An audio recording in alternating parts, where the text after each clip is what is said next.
ఇశ్రాయేలీ ప్రజల మీద రాజుగా నియమించబోతున్నాను, ఇశ్రాయేలీ ప్రజలను రక్షించేవాడు వాడు, అలాంటి కొడుకుని నీకు ఇస్తున్నాను, జాగ్రత్త, ద్రాక్షరసం కూడా తాగకూడదట.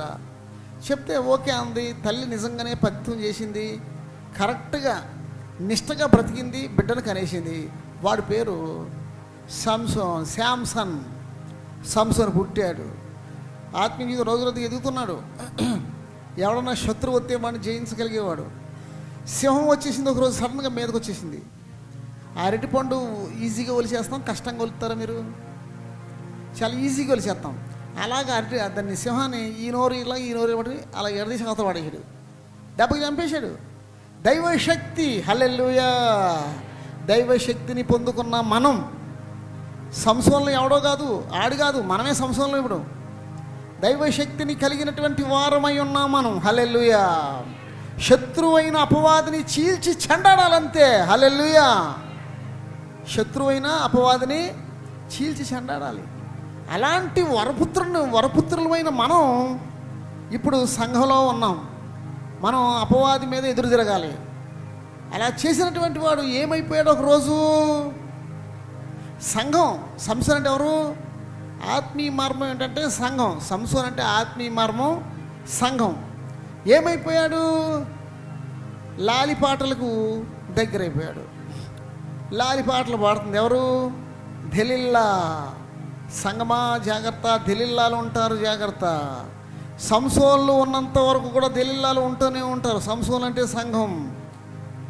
దెలీలా అన్న సంఘంలో పుట్టే దెయ్యం, సంఘంలో పుడుతున్న దెయ్యం అన్నమాట.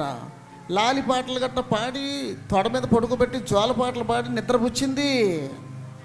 ఆత్మీయ జీవితంలో ఎదుగుతున్నటువంటి సంఘ బిడ్డలారా, శత్రువైన అపవాది ఏదో కోణాన్ని వచ్చేస్తాడు, ఏదో ఒక ఛానల్లో వచ్చేస్తాడు. మీ మీదకి జాగ్రత్తగా ఉండండి.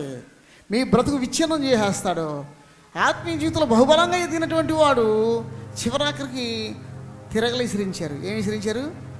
కందిపప్పు విసిరితారు మీరు, అలాగా తిరగలి విసిరించారు. ఎందుకంటే ఆడదానికంటే హీనమైపోయాడంట.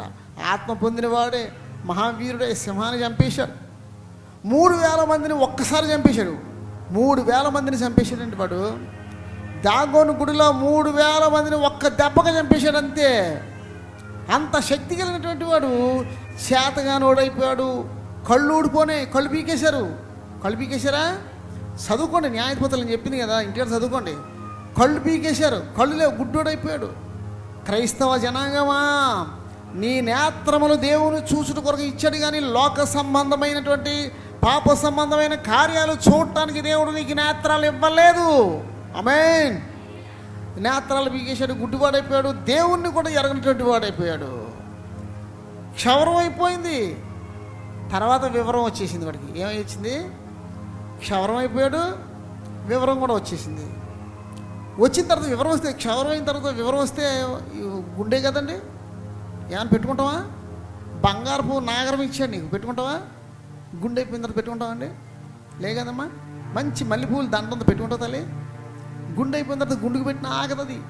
కానీ దీన్ని పినిసి కూర్చోవనుకో, నీకు పోటు వచ్చేది. క్షవరం అవ్వకూడదు. ముందు క్షవరం అవ్వకుండా ఆత్మీయ జీవితాన్ని కాపాడుకోండి, ఆరిపోకండి. హల్లెలూయా.